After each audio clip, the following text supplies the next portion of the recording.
Today I'm going to show you how to create this procedural flagstone texture. This is actually my second tutorial for this type of texture. I just know a lot more now, and I wanted to make this using proper displacement rather than just a bump map. Here's what our node setup is going to look like. Thanks to my supporters on Gumroad and Patreon, you guys make these videos possible. To set up our scene, I'm going to get rid of this cube and bring in a plane. I'm going to change the whole middle area to my shader editor and change the top right to my 3D viewport. I'll put the material that was on our cube onto our plane there and hit N to get rid of that shelf on the right there. And I'll just make this 3D viewport a little bit bigger so we can see what we're doing. Zoom in here. Let's get rid of this light too while we're at it. I'm going to bring in an HDRI. I'm going to change over to cycles because I'm going to be doing some displacement. I'm going to switch to experimental because I want to do some adaptive subdivision. And if you have GPU compute as an option, go ahead and select that. It'll make it go faster, but it's not necessary to complete this. While over the 3D viewport, hold down Z and move your mouse up to go into rendered mode. And it's kind of dark because I took out that light, so I'm going to add an HDRI by going to the world properties and clicking on the yellow circle next to color and selecting environment texture. And then click open and navigate to where you've got some HDRIs. I've got some free ones from hdrihaven.com. I'm going to do Autumn Park 1K. There we go, we've got it in the background. I'm going to make it invisible in the background but still light our scene by going to Ray Visibility and unchecking Camera.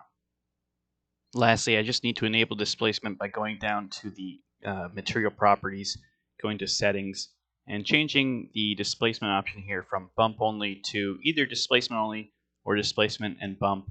I'm going to do displacement and bump. And then I'm going to add a subdivision surface here by going to the modifiers panel, add modifier, subdivision surface, and let's click adaptive subdivision and simple. That adaptive subdivision, by the way, it just subdivides stuff more if it's closer to the camera, and if stuff is further away from the camera, it'll be subdivided less, so it saves on memory. I'm going to turn down the roughness for a second because I just want to look at this material for a second and see where my light source is coming from on my HDRI. Okay, there it is there. So yeah, it's just coming from this direction. So I would design it, from kind of this angle to this angle here. If you're looking at it from this angle, it's kind of hard to see how your roughness and other stuff is going to be interacting with that light. So let's just kind of position ourselves here or rotate the HDRI. Either one will work fine, but I'm just going to do it like this. I'm going to set the roughness back at 0.4 and go forward from here. Start by bringing in a Voronoi texture. This is going to be the basis for our pattern with it set to distance edge. You can see it's almost a flagstone pattern immediately. By the way I get that preview is just hit Control Shift and left click on any node to get that node's preview.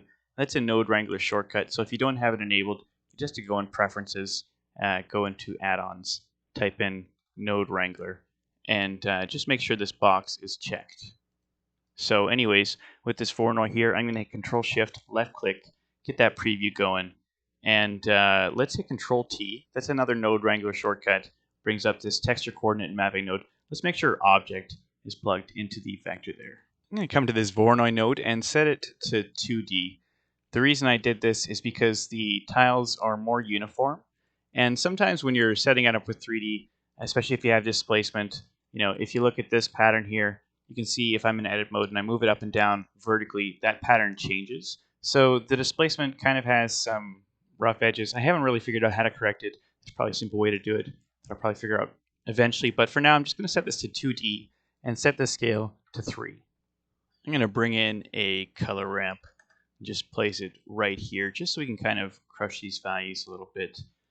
Basically I would bring this white way down, maybe bring the black up slightly, but not by much, just so we can get some thin black lines where the grout is going to be going, or the cement or whatever, between these flagstone pieces. We'll set these numbers more precisely in a minute once we see how this is working out for the displacement. I'm just going to bring in a displacement node and place it right here, and this should be going into the height. Then let's feed this into the displacement right here, and let's look at the principal BSDF there. And we can see, it's way too much. Let's change the scale to 0.05, and I'm going to change the mid-level to 1. So here we see the rendered progress. Looks pretty different than the preview when we're using adaptive subdivision, so it's good to render it out and see what it looks like. It actually looks pretty good already. This is something I'd use for more like a stylistic approach with less noise influence, but we'll keep going from here. So let's look at this color ramp for a second. Basically, the closer together these two flags are, the steeper this wall will be right here between the stones.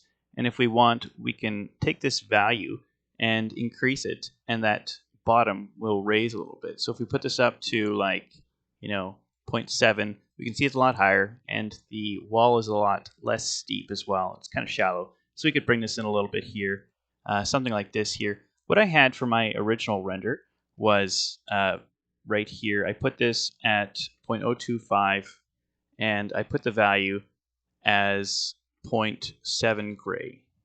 And then this second flag, I put this at 0.03, and I just set it as white, which is what it already is.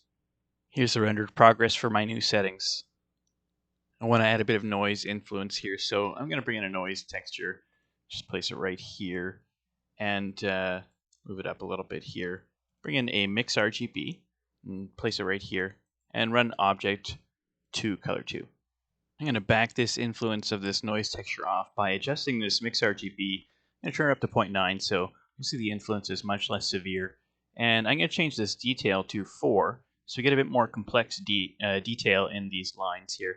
Here we can see the little detail that I added there. If you wanted more kind of jaggedness here, you could turn up the detail to like 6 or something, but I thought this worked pretty well. I'd like to add some more complexity to the displacement, like on the tops of the rocks and stuff. So I'm going to grab these two nodes and hit Control-Shift-D, duplicate both of them. Let's get a preview going of that mix there. And I'm going to bring in a Voronoi texture, place it here, and I'll change this to 2D, but 3D will work fine too. It's just more uniform shapes in 2D. And we're going to change this to Smooth F1, change the scale to 7 and the smoothness to 0.2, and we'll leave the randomness at 1. And then I'm going to Control-Shift-D this one here as well, just so they're both attached to this mix here. Then for this noise texture, let's change this to 40 and 6 for the scale and detail. And then for the mix, we're going to change this to 0.98. So back that way off, it's going to be a much smaller noise texture. I'm going to grab these nodes here and just move them down a little bit. And I'm going to bring in a noise texture and just place it here. Connect this vector to the vector there, and just duplicate that with Control-Shift-D so it remains attached to that mapping node. These are both going to be masks for these two Voronoi textures down here. This top one will set to 3 for the scale, and this bottom one will set, we'll leave it at 5 for the scale, set it to 6 for the detail, and 0.7 for the roughness. I'm going to create a color ramp and just place it right here. And I'll just run the factor from that noise into a color ramp. And let's just add color ramps to all of these actually. We'll go factor there. These two are going to be the color from the Voronois. And by the way, we will set these all to map ranges as well at the end. But we'll just use color ramps at first just to help with visualizing it at first anyways. For this color ramp right here coming out of this first noise texture, I'm going to change the black position to 0.41 and the white position is going to come down to 0.79. For this one here coming out of the second noise texture, the black is going to come up to 0.55 and the white is going to go down to 6.64. And we've got this first Voronoi texture here. Let's set the position of the black to 0.53 and we'll leave the position of the white at 1. And for this one here, we'll actually just leave the color ramp as the default setting on that last one. I'm going to bring in 2 mix RGBs, just place one right here and one right here. And this noise right here, the first noise going into the color ramp there, is going to go into the factor of the top one. And this one here is going to go into the factor of the bottom one. This top Voronoi is going to go into color 2, and this bottom Voronoi is going to go into color 2 of that bottom one. And just make sure both of these are set to BC, BC, BC for the hex code. Okay, now these are ready to add to this displacement chain here. I'm going to start with the top one, and I'm just going to bring in a simple math node. We'll leave it on add, and I'll just plug in one at a time so you can see what they do. This one here is just going to make these random bumps all over my stones. It is kind of going in the grout as well, but it's not extreme. If I want to, I can mask it. The only thing is, sometimes it's going to look like the shape continues over top of these grout pieces, we could affect that, but sometimes you just find a really nice stone that kind of lines up with that as well when you're building these pathways. So it is still kind of realistic to a certain degree. This is our rendered progress so far, so I think the effect is a little bit too strong. Probably want to back that off. To do that, I'm going to bring in another math node and just place it right here. And I'm going to change this to multiply. Then we can decrease that effect right here. I'm going to put it to 0.2, so it's much more subtle. We could also come to this Voronoi here, and with this smoothness right here, we could increase or decrease the slope of those bumps in general. Here it is now with the effect turned down. It looks a little bit better, a bit more subtle like that. Now let's add in this second one right here. By the way, this is what that first one looked like that created those bumps. And this is what our second one looked like. So even though it's coming from the same Voronoi, and I guess I could have used just one Voronoi, it does look quite different. The reason I used two different ones is because I wanted to be able to control them separately. If I did want to make changes, I didn't want to have it affect both at once. So I'm going to do the same thing here. I'm going to duplicate this add, and let's put this in, but let's view this Principal BSDF first here. Let's plug this in and just see what it does. So there we can see with that second one added. The effect is pretty strong again, so we want to tone it down. And you can see what the mask is doing. It's only making it appear in certain areas. Look at that mask for the example here. Here it is right here. So basically, it's saying wherever there's white stuff, use that noise texture and create that cool displacement. So if we wanted more of that displacement, we would really just turn down this black slider. So let's go back to this view and try that out. You just turn this down here, and pretty soon there's texture all over the place. Maybe it's not what you want. Maybe it is. You make that choice yourself based on what you're going for. What I'm going to do is tone this down as well with this same multiply set to 0.2. So I'm just going to duplicate it, place it right there. Here's a render with the effect toned down. I like to look at this one a little bit better. It's more subtle, looked more realistic to me. So we're all done with the displacement. I'm just going to grab all these and hit Control J to create a frame, and then I can hit F2, and we can just call this displacement, but should probably spell it right. I ended up naming the top two nodes main rocks. These four I called masks, and then these two larger bumps, and these two I just called noise texture. You can also, if you want, hit N to get rid of this shelf or bring it up, and this color option, you can check this and change any of these groups to whatever color you want. You can also make reroutes by holding down Shift and right-clicking and dragging through node groups. It just helps you organize things better. If you get something inside the group that you don't want, or the frame inside that you don't want in there, just hit Alt-P, and you'll be able to remove that from that group. Let's start working on the color. I'm going to bring in a Musgrave texture and two noise textures. And I'll just place them just on top of each other. These are all going to be coming out of the object input, so I'll just plug those into the vectors there, and you can make this a little easier to read if you want as well. Maybe I'll just get rid of that, and I'll just go like this, just right in there. Same thing with this one here, and then I can just move these up a little bit easier. For this Musgrave, let's set the detail to 6, the dimension to 0.1, and the linearity to 3. For this noise texture, let's just set the detail to 4. And for this noise texture, let's set the scale to 1. This bottom one here, we're actually going to use as a mask. So let's set that up. I'm going to bring in a color ramp, and I'll set this bottom black flag to 0.39. And this top one is going to come down to 0.73. I'm going to click back on this Musgrave here and create a mix RGB because it's going to go right into that color 1, which is where I want it to go. This noise, we're going to run the factor into color 2, and then this color is going to go into the factor here. So basically, we've got some areas where there's going to be noise texture, like these lighter areas, and areas where there's going to be Musgrave, like these darker areas here. And that's what we end up with. I'm going to grab this top Voronoi texture from the main rocks there, and then Control-Shift-D, just move it up here, and I'm going to hit Alt-P to bring it outside of that frame there. I'm going to change this to F1. We're going to use the color output here and mix it with this mix right here. I'm going to use this node wrangler shortcut, which is Control-Shift, right-click and drag from one node to the other. and it sets up this mix. Let's see what we've got here so far. It's coming out of the wrong one, so we need to make sure color is going into that factor instead. And let's adjust this. We'll bring it down to 0.1. So that's actually backwards as well. It should be mostly color. If we wanted to set it at 0.9, that'd be fine for this setting, but 0.1 if they're switched around like that there. I'm going to bring in a color ramp and put it right after here. Let's just move this principled BSDF out of the way for now. And I'm going to change this type to constant.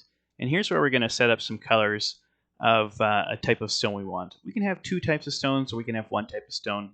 But basically, I just want to set up like maybe, let's do like 6 or 7 flags.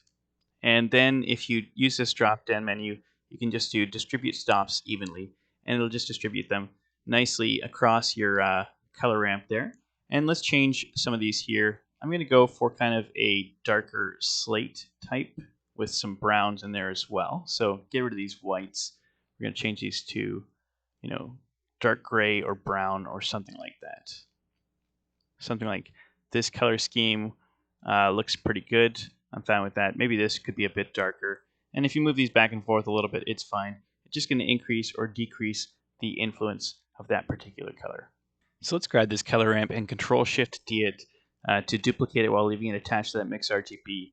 And let's change these to a second color scheme. I'm going to do like some lighter rocks here. Let's view it while we're making it as well. Some lighter rocks here, maybe some cream colors, some whiter colors, something like that.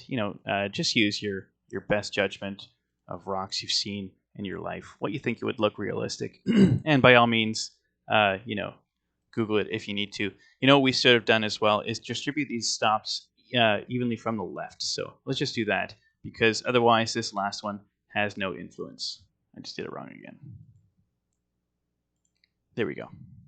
So now that you have these two color schemes set up, let's mix them together with that Control-Shift, right-click and drag shortcut, and it forms this mix RGB. We're going to use the color output going into another color ramp set to constant as kind of a guide. I'm going to set the top flag to 0.5, and let's feed this into this mix RGB. So if we see the output here, we see some of them are from this bottom color scheme, and some of them are from this top color scheme here. And if we move this back and forth, we get more or less of one of the two. We could also change this if we wanted to get some different results. Maybe move this up or down, or in the Z. Actually, no, the Z won't work because we're not working with 3D textures. Let's feed this into the principled BSDF, just into the base color, and kind of see what it looks like. It's not looking too bad so far. It's starting to look more realistic by the minute, and it especially helps with that sun behind you, like I mentioned before, when you're working with these materials. Another way you could choose these colors is by using a color picking tool. So I'm going to split this window and change the left side to my image editor. And I've got this reference image of Flagstone. I'm just going to drag in there. Then I can hover over this area and hit E, and then I can drag this across and choose a bunch of colors. If I wanted less colors, I'll just go back. I could just color pick each of these individually. Hover over here, hit E, and just every one that I want to change, when I'm not happy with, I'll just color pick until I'm happy with what I've got set up there. Here's our progress pick. Everything's pretty shiny, so we're going to have to do something about the roughness. Close this back up, and I'm going to bring in a mix RGB and just place it right here. The color output of this Voronoi is going to go into color 2, and this mix RGB is going to go into color 1. Then I'll set this factor at 0.7. Let's just look at what that's doing. I'm going to bring in a color ramp and place it right after there, after that mix, and we'll set that bottom flag at 0.17, and we'll set this top flag at 0.6. We'll leave the top flag at white, but the bottom flag, we're going to change this value to a 0.7 gray, so quite a bit lighter. Didn't mean to do that. 0.7 gray. There we go. And then this is going to go into the roughness. And let's see that output. Here is our render progress so far. I'm going to create that Grout texture next, so I'm going to duplicate this principled BSDF And then Control Shift right click and drag from one to the other to create this mix shader here. And then this top one here, I'm going to set the color to BC. That's the hex code. That's just a certain middle gray color, and I already moved it around. There we go, BC. You can set it to whatever you want, but this is the color I had it as. I'm going to move this displacement section down slightly and bring in a color ramp. Just place it right here outside of the frame, and I'm going to run this this distance from this Voronoi here into that color ramp. This color ramp here, the black is going to be set at 0.02, and the white is going to be dragged way down to 0.03. And if you look at this here, it's just going to be our mask between the Grout and the Flagstone texture. So let's see what it's looking like here. It's looking much better already. Now we have a distinction between the two textures. Create some reroute points with shift and right clicking and dragging through here just to make it easier to read. I'm going to create a bump map for that Grout texture. So I'm just going to duplicate this noise texture and then change the scale to 200. And I'll just plug this into the vector so that it's still coming out of object. Just got it moved up a little bit. I'm going to create a bump node and just run factor into the height there. Then I'm going to bring in, actually, I won't worry about a color ramp, but I can always put one in if I want to adjust it. I just don't think it's really necessary. So I'll just change the strength to 0.2, and then we'll plug this into the normal right there. Here's a rendered pic of our progress. I'm going to create another frame around all this stuff here. Hit Control J. We'll just call this color and roughness. And then this up here is just going to be Grout bump. And this one down here is going to be rock Grout mask. And let's make some of these different colors too, just so they stand out a bit.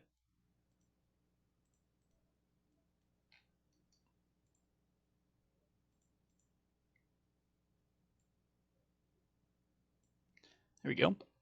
Let's replace some of these color ramps with map ranges. We can't replace all of them, but the ones we can, it'll help save memory and just provide a faster render for us. So we can see these are black and white. This is going to be a pretty easy one to replace, as 0 and 1 just mean black and white there. So all we're going to need to do is set this first one from min to 0.39. And then this white one is going to be set to 0.73. And then you can just check it just to make sure it's the same pattern. So here we have that color ramp, and here we have the map range, and it's not plugged into there. So it's giving us the same result. That one's set up correctly. We can just replace it and just get rid of this color ramp. There's this color ramp here that we have set to constant, and it's controlling these two different color schemes for the rocks. I'm going to bring in another map range node, place it right here, and I'm going to set the from min to 0.499 and the from max to 0.5, and that should be a very similar effect. You see it looks good. Let's go ahead and replace that and just plug it in there and get rid of that color ramp. This one here is a little trickier because not only have we moved the flags, but we've also changed the shades of gray. So I'm going to bring in a map range node, and let's plug it, or plug that mix rather, into the value there. What happened here? Oh, I see. I accidentally put it there. So bring in a map range node, don't place it on an existing noodle, and let's plug that color from the mix RGB in there. And so first of all, we'll set up the flags. 0.17 is going to be the same one right here, the from min, and then this one is going to be 0.6. Let's plug that in.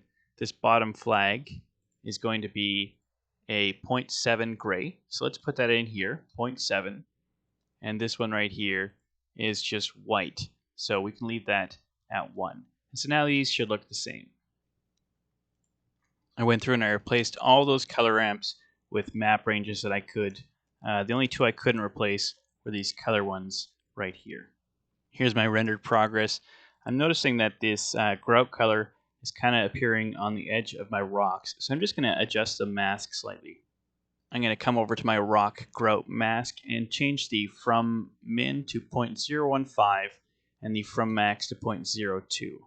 Looks like that has solved the issue for me. Something cool that you can do with the color is just take this mix RGB output, which is basically just this color output here, with a very small amount of influence from this here. Let's plug this right into the base color on that Principled BSDF meant for the rocks. So we can see an interesting color scheme here. I actually turned down the roughness as well. This was 0.7. So that's what it should look like. But this looks pretty cool. I'll see what it looks like rendered out. Kind of a different style, but pretty cool nonetheless, and really easy to do just by plugging in that color output from that Voronoi. Let's say you wanted to complete these straight lines. You come over this noise texture here, just going into this mapping node. Let's bring this all the way to the right. Now we can see everything's perfectly straight. Here's what that looks like rendered out. We could also use this position output here if we want for the color. It gives kind of an interesting result as well. Pretty cool. We could even come down here if we wanted no influence from these two, displacement additions, these larger bumps and this noise texture. Let's see what this looks like rendered out. You can also come over here and change the transmission to, why don't we just turn it to 1? And I'll make this a little smoother by turning this, the 2 min down to like 1. Let's see what that looks like. You could also greatly increase the complexity of this color/roughness setup I've got here. Maybe something closer to how I did it in my granite tutorials, but obviously that would be a lot more time spent on this. But it would look really cool. So consider doing that as well. Really up the quality of this texture. I'm going to show you how to make a little pathway out of this little plane we've got here. So first of all, let's get a top view. And let's not worry about being in rendered mode as well. And I'm also going to full screen this by hitting Control and Spacebar. I'm going to tab into Edit mode and just grab these 2 points here. Just move them down here. I don't even really care if these line up. Maybe let's go like this so they don't line up on purpose. And I'm going to hit Control R and create, this many loop cuts here. I'm going to hit O to go into proportional editing and just grab 2 of these vertices and just move them over here. Just use proportional editing. You get a really simple pathway, just like this, and maybe let's make the end a little bit tapered inward, like this here. Then I'm going to create maybe 2 loop cuts, just so these are fairly close to being squares, and then I'm going to select everything and hit E and extrude downwards. Just hit Z so that it's locked to the axis there.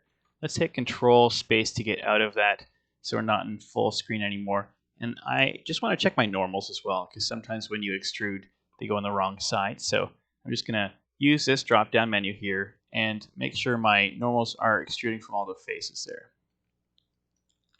So maybe they're just not, oh yeah, they're just 0. There we go. Yeah, so my normals are fine. If they're not on the outside like this, you just need to have everything selected and hit Shift-N. And actually, some of them weren't fine. You could see the ones on the outside were not going the right direction. So this is perfect. This is what you want right here. I'm going to turn those off. Tab back into edit mode and go back into rendered mode and see how it looks. There you go. We got our pathway. Okay, that's it for today. Hope you could see what I was doing and how you might change it around. Make it your own unique creation. If you were confused about anything, let me know in the comments. And I'll see what I can do to clear up any confusion you have. Special thanks to my supporters on Gumroad and on Patreon, Sebastian Hiller, Kairamon, Jason Ferguson, and Chris Nam. I really appreciate the support you guys are throwing me. Helps me keep going and make these tutorials. Thanks for watching.